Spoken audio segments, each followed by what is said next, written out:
Oke, baik. Selamat pagi. Assalamualaikum warahmatullahi wabarakatuh.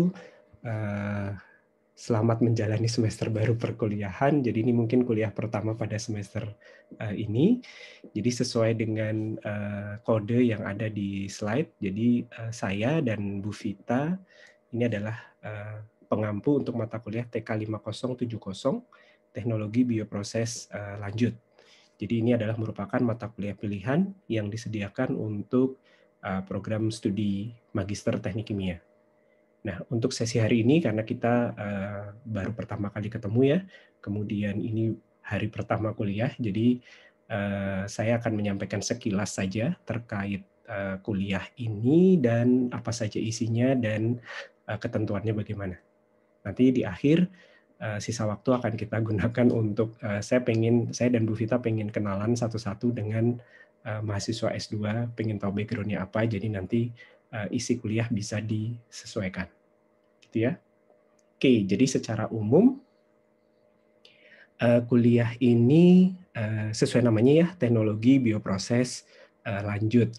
Biasa kalau untuk kuliah S2 kita akan kasih nama lanjut, jadi untuk menunjukkan bahwa materi itu adalah materi pendalaman untuk magister, tapi sebetulnya isi dari mata kuliah ini kita akan membahas terkait bioproses secara umum ya, dasar-dasar bioproses, karena mungkin yang mengambil mata kuliah pilihan ini nanti akan mengambil tugas akhir penelitian yang berkaitan dengan teknologi bioproses, sementara ketika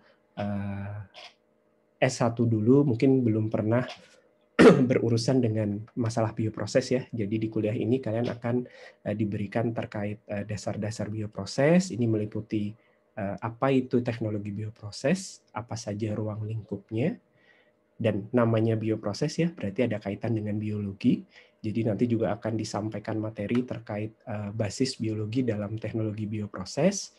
Dan karena ini mata kuliah ini ada di program studi teknik kimia, jadi harus ada penjelasan atau kalian juga akan diberikan penjelasan terkait prinsip-prinsip teknik atau rekayasa di dalam bioproses itu sendiri. Nah, sehingga setelah kalian mengikuti perkuliahan ini, diharapkan kalian akan memiliki pemahaman basic ya, pemahaman dasar, namun cukup komprehensif mengenai teknologi bioproses. Jadi nanti memang materinya akan cukup beragam.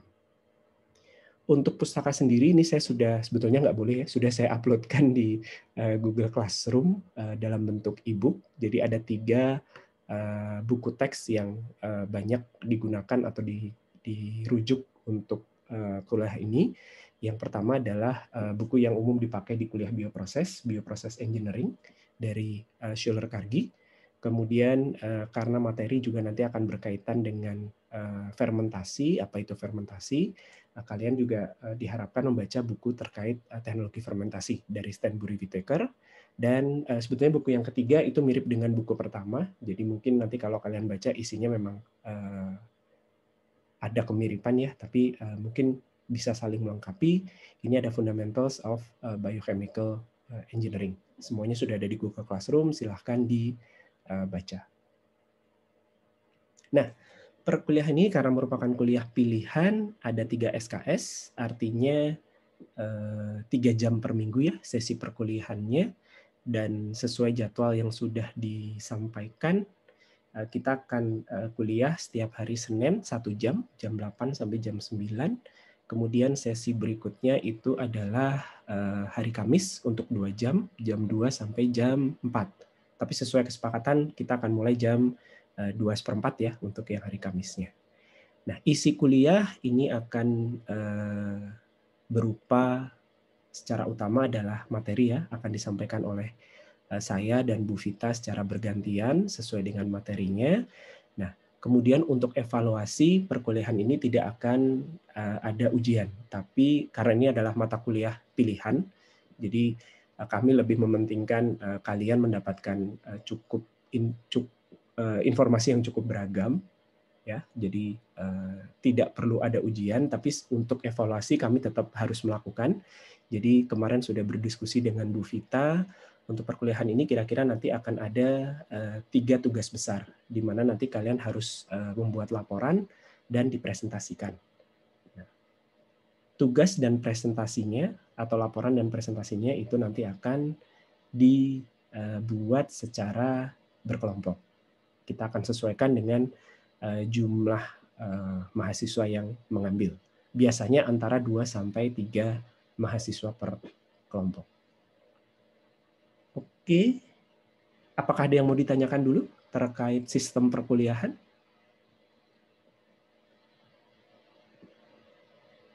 Silakan ya kalau ada yang mau ditanyakan, open mic saja, kemudian ditanyakan langsung.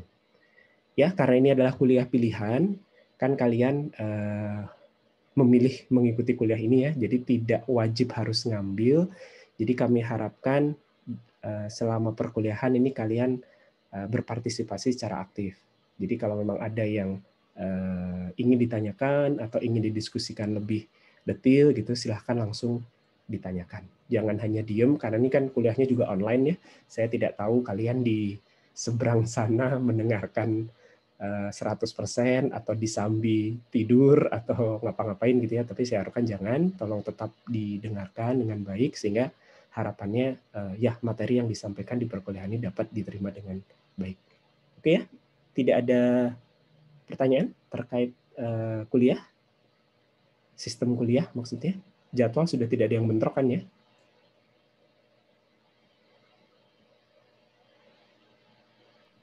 Oke, kalau tidak ada, saya lanjutkan lagi. Ini terkait materi perkuliahan, terlihat ya cukup banyak yang di-cover. Jadi nanti kita akan mendiskusikan terkait dasar bioproses, apa itu bioproses, ruang lingkupnya seperti apa. Nah, kemudian akan ada beberapa materi terkait basis biologis. Ya, karena dalam bioproses kita akan menggunakan agensia biologis. Jadi sebetulnya beda antara teknologi kimia biasa dengan bioproses itu adalah di katalisnya. Nanti kita akan bahas lebih detail. Nah, karena menggunakan agensia biologis, maka akan ada materi yang berkaitan dengan basis biologi untuk menunjang bioproses ini. Apa saja terkait mikrobiologi, terkait komponen sel, nutrisi sel, apa itu biokatalis, bagaimana menyiapkan medium untuk biokatalis, dan bagaimana mengembangkan inokulumnya. Oke, kemudian kita masuk ke bagian prinsip-prinsip rekayasa ya. Jadi nanti akan dibahas terkait kinetika. Kinetikanya ada kinetika sel atau mikroba. Jadi di sini agensia biologisnya kita batasi hanya sel, mikroba, dan enzim. Jadi kinetikanya itu adalah kinetika sel mikroba, kemudian kinetika enzim, dan tentunya nanti ini kan digunakan dalam proses produksi, di mana proses produksi atau kalau dalam bioproses itu prosesnya namanya fermentasi ya. Proses fermentasi ini kita akan lakukan dalam suatu reaktor. Spesifik namanya fermentor karena dari fermentasi atau bioreaktor. Nah, maka kita juga akan bahas terkait dasar perancangan bioreaktor. Cara ngitungnya bagaimana, merancangnya bagaimana, mengoperasikannya bagaimana, dan penyiapannya termasuk sterilisasi ya, karena sterilisasi ini merupakan ciri khas dari industri bioproses. Oke, nah setelah proses fermentasi selesai, nah ini biasanya masalah di industri bioproses ini belum beres ya. Jadi industri bioproses ya sebetulnya mirip ya dengan industri yang lain, itu tidak hanya berhenti di fermentasi, tapi akan dilanjutkan dengan proses pemisahan dan pemurnian, sehingga nanti akan diberikan juga materi terkait unit operasi apa saja yang biasanya digunakan dalam pemisahan produk bioproses. Pengampunya kami bagi seperti ini sesuai dengan kebiasaan materi yang diajarkan. Ya, tapi nanti kalau misalnya Bu Vita sedang berhalangan, bisa saya gantikan, atau ketika saya berhalangan nanti digantikan oleh Bu Vita. Terkait materi, apakah ada yang mau ditanyakan?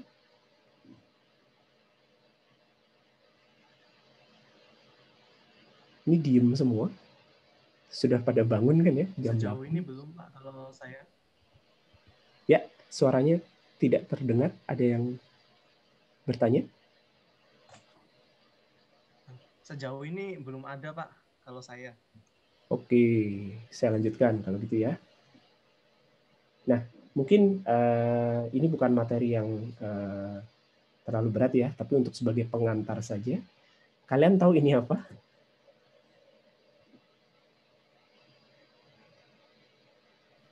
Ragi. Ya. Ragi, Pak. Ragi apa?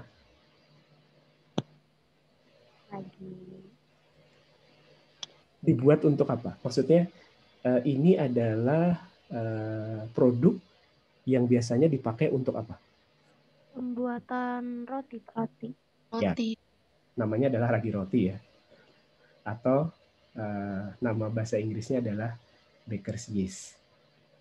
Sesuai dengan nama, ini adalah contoh produk industri bioproses. Sesuai dengan namanya, atau kenapa dia disebut dengan ragi roti?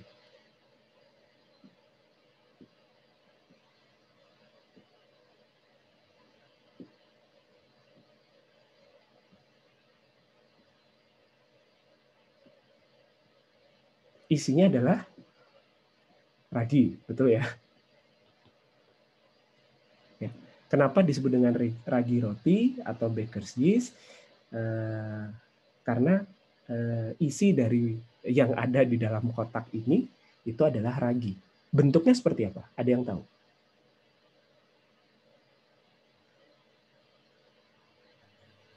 Bulir-bulir kecil Pak, warnanya agak kecoklatan sedikit, kalau setahu saya. Bulir-bulir kecil berarti kan seperti granul ya, atau Serbuk. ya, granul atau serbuk. Berarti padat, padat. Kemudian warnanya coklat, ya agak kecoklatan, putih kecoklatan. Oke. Dalam proses pembuatan roti, ragi roti ini dipakai untuk apa? Ada yang tahu? Untuk ngembangin adonannya, Pak. Mengembangkan adonan. Kenapa bisa mengembangkan adonan?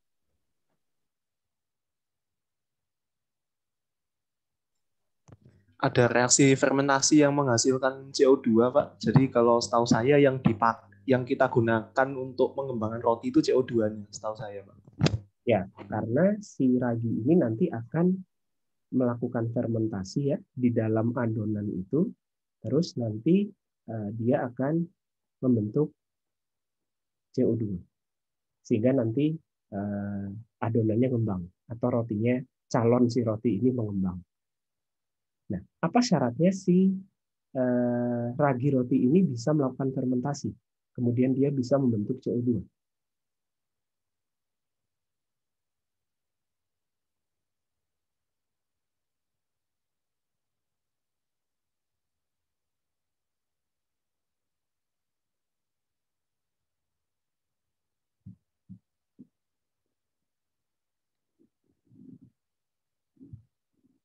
Ya, suaranya kayaknya tidak terlalu terdengar, ada yang kecil sekali suaranya.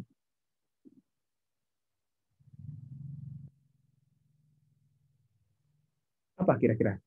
Gampang ini pertanyaannya. Agar si ragi yang melakukan fermentasi, raginya kan, makanya namanya ragi roti, atau yeastnya. Agar si yeast ini bisa melakukan fermentasi, kemudian nanti dia bisa menghasilkan CO2, berarti raginya harus dalam kondisi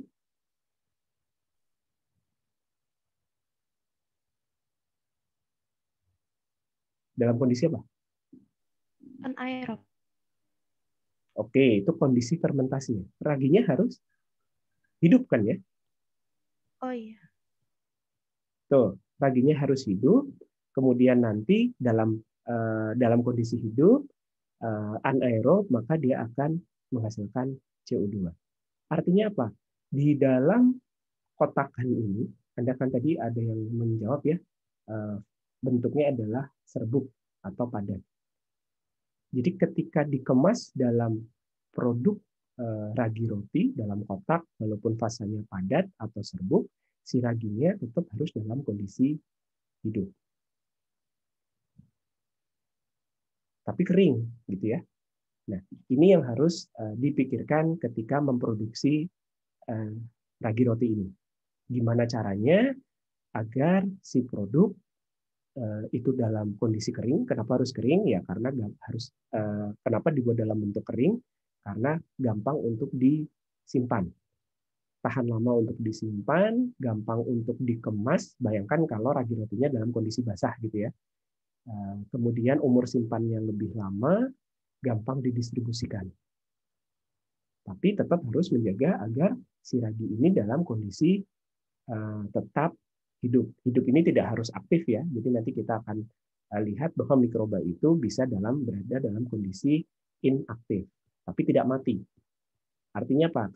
Ketika kondisinya itu dikembalikan ke kondisi yang normal atau yang optimum untuk hidupnya si mikroba, maka dia akan hidup kembali, aktif kembali, terus bisa melakukan fermentasi.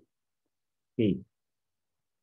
Berarti ada constraint harus menjaga dalam kondisi hidup, walaupun dalam kondisi tidak aktif. Selain itu yang namanya, ini kan produk dari industri bioproses. Kalau ngomongin industri, apa sih ciri khasnya?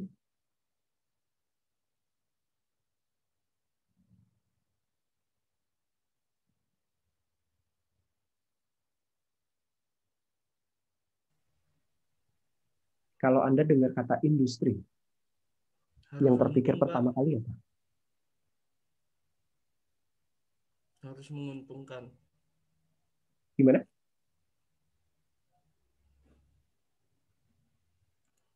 Tidak terdengar yang barusan ngomong suaranya.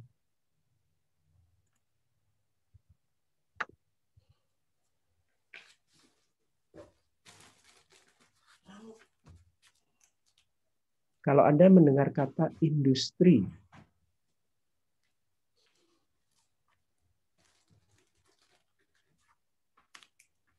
Abrar, ini yang open mic.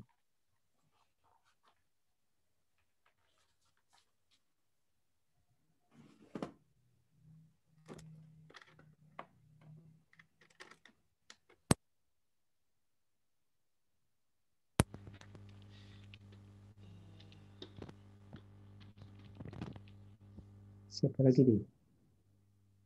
NIM 31, siapa ini? 230-2031. Nggak ada namanya, cuma NIM doang.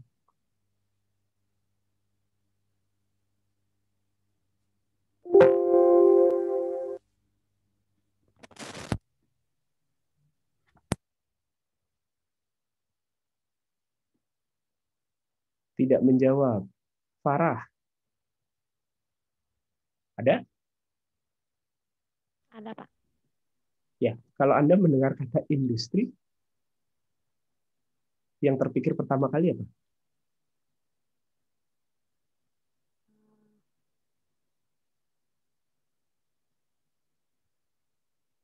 Menguntungkan.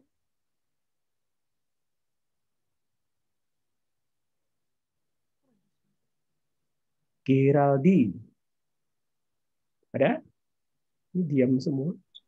Hadir, Pak. Ya. Pabrik mungkin, Pak, kalau industri ya. Oke, kenapa Anda mikirnya industri itu pabrik? Karena kan kalau industri dia harus menghasilkan produk dalam jumlah yang banyak, jadi harus diproduksi di pabrik, Pak. Oke, betul. Jadi kalau Anda bicara industri, itu pasti korelasinya dengan pabrik. Ya, walaupun nanti pabrik macam-macam ya. Kenapa? Karena industri itu pasti punya skala yang besar, tapi besarnya dalam tanda petik ya. Kenapa besar? Karena harus menguntungkan. Itu bedanya industri dengan apa ya? Lab gitu ya. Skala industri dengan skala lab. Ya, jadi yang namanya industri berarti produksinya harus dalam skala yang menguntungkan, skalanya besar, mencukupi sehingga ketika si si pabrik tadi menjual produknya, maka untung, gitu ya. Nah, artinya sama. Ini karena produk industri bioproses berarti harus dihasilkan dalam skala yang cukup besar. Isinya ragi kan ya? Isinya ragi, berarti ragi ini harus diproduksi dalam skala yang cukup besar. Bagaimana cara menghasilkan ragi dalam skala yang besar? Kebayang nggak?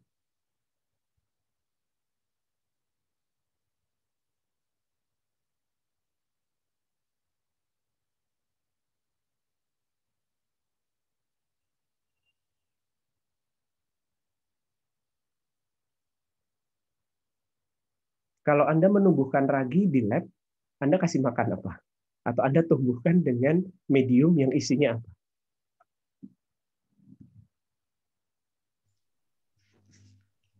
Kalau setahu saya biasanya senyawa yang mengandung gula, Pak. Biasanya mungkin glukosa gitu, Pak. Oke. Itu yang Di lab menurut saya wajib ada. Kalau di lab pakai glukosa, betul. Kira-kira kalau Anda ingin menghasilkan ragi roti yang skalanya mungkin ordernya ton ya, ton per hari gitu ya. Apakah mediumnya akan tetap menggunakan glukosa yang sama ketika dipakai di lab? Kalau case-nya pabrik roti, mungkin bukan berupa glukosa murni, Pak, tapi berupa itu starch, Pak. Kan bahan baku roti kan tepung terigu. Tepung kan termasuk polimer dari glukosa, Pak. Oke. Kenapa menggunakan starch, bukan glukosa? Pertimbangan utamanya kira-kira apa? Lebih bisa diaplikasikan dalam kehidupan sehari-hari mungkin, Pak. Karena dalam kehidupan sehari-hari kan glukosa murni kan agak susah didapatkan, Pak. Selain susah didapat, harganya lebih mahal, ya kan? Iya, Pak, dari faktor harga juga. Ya, jadi kalau sudah ngomongin industri, tadi kan kata kuncinya adalah harus untung. Produksinya harus cukup. Kenapa harus cukup? Karena harus mendapat keuntungan. Salah satu usaha yang dilakukan untuk menjadi untung itu adalah dengan meminimalkan harga bahan baku. Jadi perlu mencari bahan baku yang lebih murah. Lebih murah, lebih mudah dicari, lebih gampang didapatkan gitu ya. Tapi biasanya kalau Anda menggunakan bahan baku yang makin murah, trade-off-nya apa?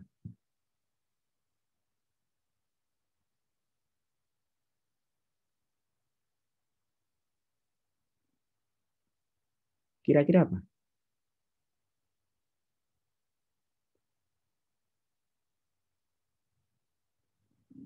Kalau Anda menggunakan atau memilih bahan baku yang lebih murah, biasanya satu, dengan pertimbangan gampang didapatkan, murah, syukur-syukur bisa pakai, ini mungkin kasusnya sudah bukan ragi roti ya, tapi untuk yang lain, misalnya Anda pakai limbah gitu ya, Anda pakai limbah, itu kan murah, karena dia kan produk samping dari industri lain.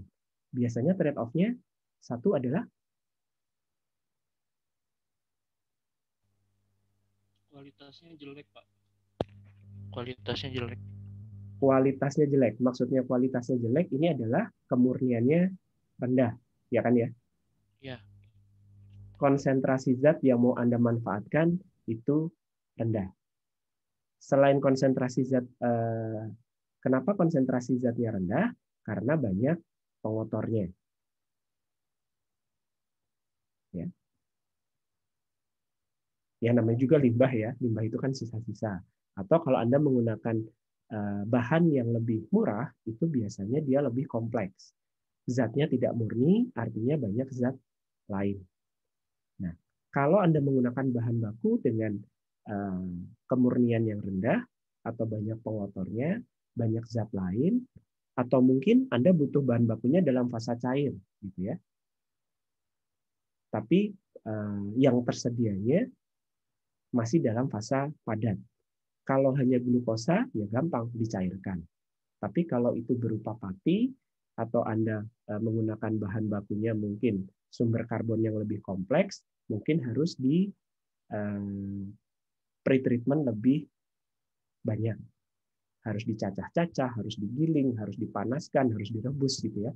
Nah, artinya Anda akan menambah kerumitan dalam proses pretreatment. Oke, kemudian balik lagi ke ragi roti ya. Untuk bisa membuat ragi dalam kondisi banyak, Anda perlu bahan baku, kemudian ragi rotinya harus ditumbuhkan kan ya.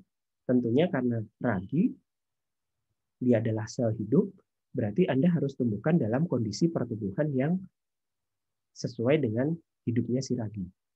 Ada kondisi optimalnya. Mungkin ragi akan optimal pada temperatur 37 gitu ya, 37 derajat, kemudian pH-nya netral, kemudian Anda harus atur agar produksi si ragi itu dijaga pada kondisi ini.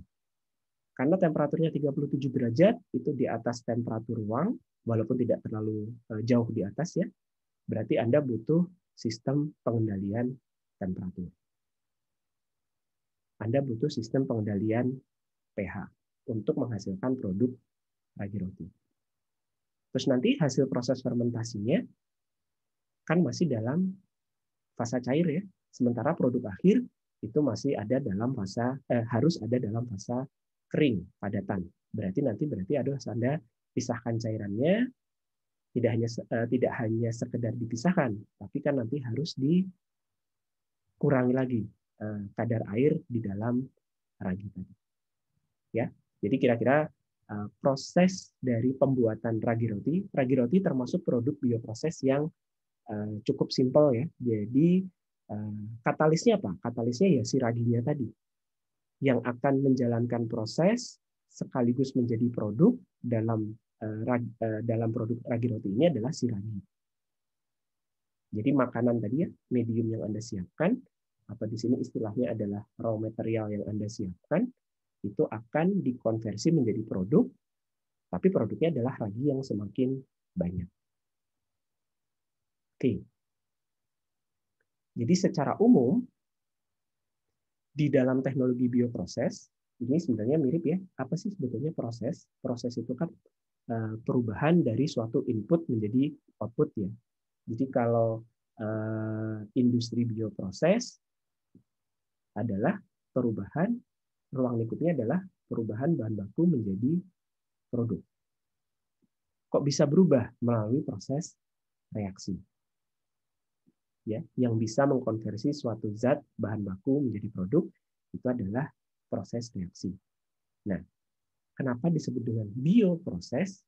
Karena di sini prosesnya itu dibantu dengan yang namanya agensia biologis. Atau prosesnya adalah proses biologis. Nah, tapi bahan baku yang tersedia itu tidak bisa langsung direaksikan dengan agensia biologis kemudian jadi produk. Anda menggunakan agensia biologis, nanti jenisnya akan kita singgung setelah ini. Nah, agensia biologis ini kan punya keterbatasan ya. Dia hanya mau makanan tertentu dalam kondisi tertentu. Nah, sehingga bahan baku tadi Anda perlu olah dulu. Anda perlu siapkan dulu pada proses pretreatment. Pretreatmentnya bagaimana? Ya, bergantung pada kebutuhan si biokatalis tadi. Agensia biologis atau yang disebut juga dengan biokatalis. Oke, kemudian setelah terjadi proses reaksi, Anda perlu melakukan proses pemisahan dan pemurnian sehingga nanti produk itu bisa dijual sesuai dengan spesifikasi atau sesuai dengan kebutuhan penggunaan si produk. Produknya sendiri tidak hanya berupa barang ya, kalau Fermipan atau tadi ragi roti itu kan barang, tapi bisa juga berupa jasa. Nanti kita akan bahas di slide selanjutnya. Kalau yang jasa bentuknya apa saja. Nah, ini adalah rangkaian dari atau ruang lingkup dari teknologi bioproses. Bagaimana bahan baku itu bisa diubah menjadi produk. Utamanya adalah reaksi. Tapi sebelum reaksi ada pretreatment dan setelah reaksi ada pemisahan. Ini rangkaian prosesnya. Tapi agar pretreatment, reaksi, dan pemisahan ini bisa jalan dengan baik, Anda butuh sistem pendukung, di mana Anda misalnya butuh air untuk melarutkan medium, atau air untuk mendinginkan reaksi. Ya, Anda butuh sistem utilitas. Air, listrik, steam itu masuk ke utilitas. Anda juga butuh sistem pengendalian. Anda harus mengendalikan temperatur, Anda harus mengendalikan pH gitu ya.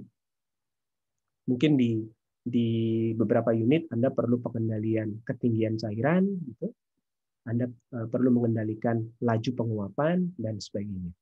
Jadi utilitas dan pengendalian juga masuk ke dalam ruang lingkup dari teknologi bioproses. Tapi di kuliah ini kita tidak akan terlalu detail ya membahas terkait utilitas maupun pengendalian. Mungkin kalau Bu Vita jagonya pengendalian proses nanti akan menyinggung terkait pengendalian proses, ya silahkan. Tapi kita akan lebih banyak untuk perkuliahan ini kita akan lebih menekankan ke yang tadi materi-materi terkait dasar biologisnya, kemudian reaktornya dan pemisahannya. Oke. Nah, tadi sudah disebut agensia biologis ini adalah yang membedakan proses kimia dengan proses bio atau bioproses, atau kita sering juga dengan biokatalis. Nah, secara umum biokatalis itu ada 3. Yang akan lebih banyak disinggung itu adalah mikroba, sel mikroba, atau kalau digunakan ini biasanya berkaitan dengan teknologi fermentasi. Selain mikroba itu juga ada yang namanya enzim. Nah, enzim ini adalah katalis yang sifatnya sudah tidak hidup. Jadi mirip dengan katalis anorganik di proses kimia biasa, hanya bedanya enzim ini adalah bahan organik yang didapatkan atau yang dipisahkan dari sel. Tetap masuk sebagai biokatalis. Nah, jenis katalis yang lain yang juga bisa digunakan dalam bioproses itu adalah sel tingkat tinggi. Ada sel hewan maupun sel tumbuhan. Yang sering disebut juga dengan teknologi kultur jaringan.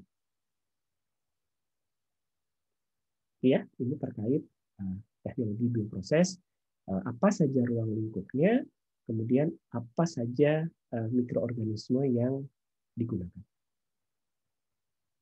Oke, jadi secara umum mensummary yang tadi sudah disampaikan ya.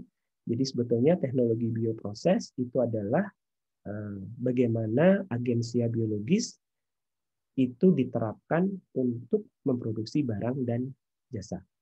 Agensia biologisnya itu ada macam-macam. Kemudian prosesnya itu dikendalikan dan diatur ya, sehingga Anda bisa mendapatkan produk baik berupa barang maupun jasa sesuai dengan spesifikasi yang diinginkan. Ya, jadi perubahan bahan baku menjadi produk barang atau jasa melalui proses biologis. Proses biologisnya itu dijalankan oleh si biokatalis. Kemudian dalam prosesnya ini dikendalikan dan diatur.